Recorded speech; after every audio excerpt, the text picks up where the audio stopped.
Hi, good day to each and everyone. Again, I am Dr. Sergi Deloso. And then we have another case. Actually, pangatlong surgery natin ito ngayong araw. So, kung makikita nyo, ang laki, no? Actually, it's a mammary tumor. Okay, so mammary mass siya.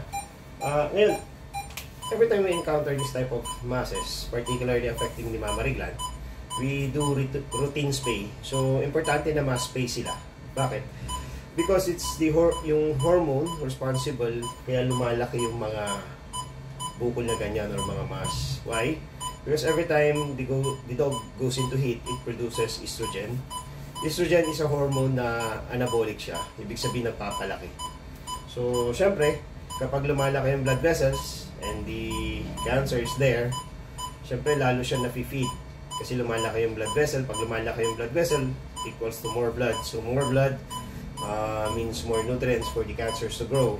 So it's very important that we spay the animal when we are encountering this type of mammary mass. Aside from that,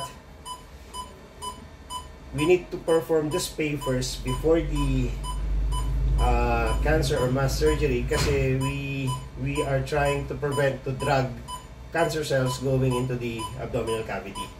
So we perform the spay prior dun sa mastectomy.